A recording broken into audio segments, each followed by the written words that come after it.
Hi guys, welcome back to my YouTube channel. If you're new here, please subscribe, and if you're coming back, thank you for always coming back. So I want to give my opinion on gender-based violence, and forgive me, but I'll lean more on the female side. That is when the woman is a victim, not because I disregard men, but because most men don't talk about it loudly if it's happening to them, and when they do, it just does happen that the comments, people are usually like, oh, kama ingekuwa mwanamke ingekuwa sahi hashtag ina trend nini, instead of supporting the man and stuff.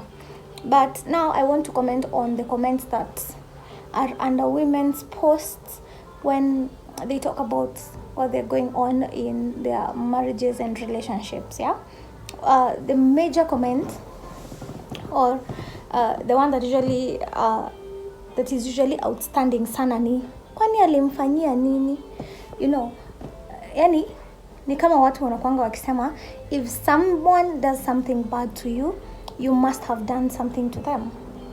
If someone beats you, if someone like katakatas you, if someone kills you, ati kwani alimfanyia nini, do you have a reason to be violent? Okay, ukiwa kwa barabara mtu akupige ngeta and stuff, umemfanyia nini? Some of these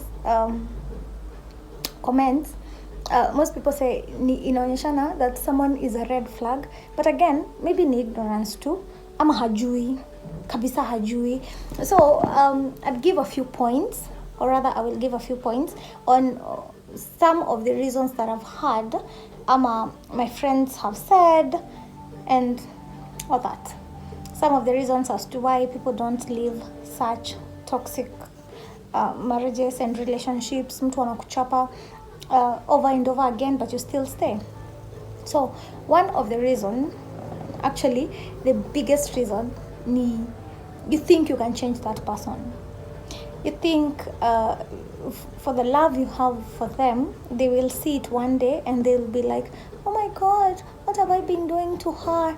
I should change, I should treat her better, nini. But people should understand, you can't change a person. You can't change a person, ma. Like, hata mtu hawezi change. Unaona hata vile unaweza chukua mtu umpeleke rehab because you want them to quit their addictions, hawawezi wacha until it comes from within. Afikirie, I decide, you know what, I should stop doing this. Kama si hivyo, haezi acha. You can't change a person. You can't even change a man. Okay? The other one is the fear of starting over. So you're always like, sasa nitaenda nianze relationship ingine, kwanza kulearn mtu nini. So you're like, afadhali the devil that I know. Sasa unaona, unagopa, maybe at least I'm used to the bad side of this person. What if I go, now I start learning other things about other people, and maybe after they become worse, ama wakweta they are worse than him. Safadhali huu mwenye nimezoea and I can manage to deal with him.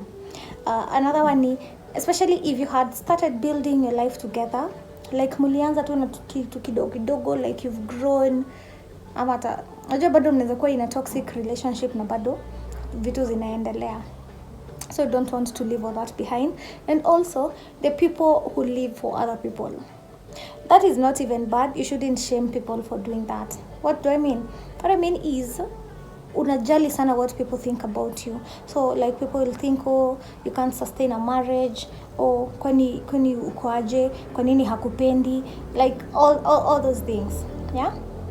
Sometimes you get to wonder watu watanibeba aje, and si ni mtu atakanga kukua hivyo, by the way, because people usually say, apana, you shouldn't live your life for people nini. No, some people don't choose to be like that. Unajipatanga tu you're being affected by what people think about you, and you want people to view you as a strong person, someone who can sustain a relationship or something, and that is one of the things also that makes people stay in such abusive marriages and relationships. And also she has reminded me, sometimes you stay for your kids, especially if you're not working, you don't have money. No mama, no. If you're working, you don't have the money, and then you're like, I can't leave. Okay, you don't want to go with the kids, because if you do, watateseka juu hauna hiyo do.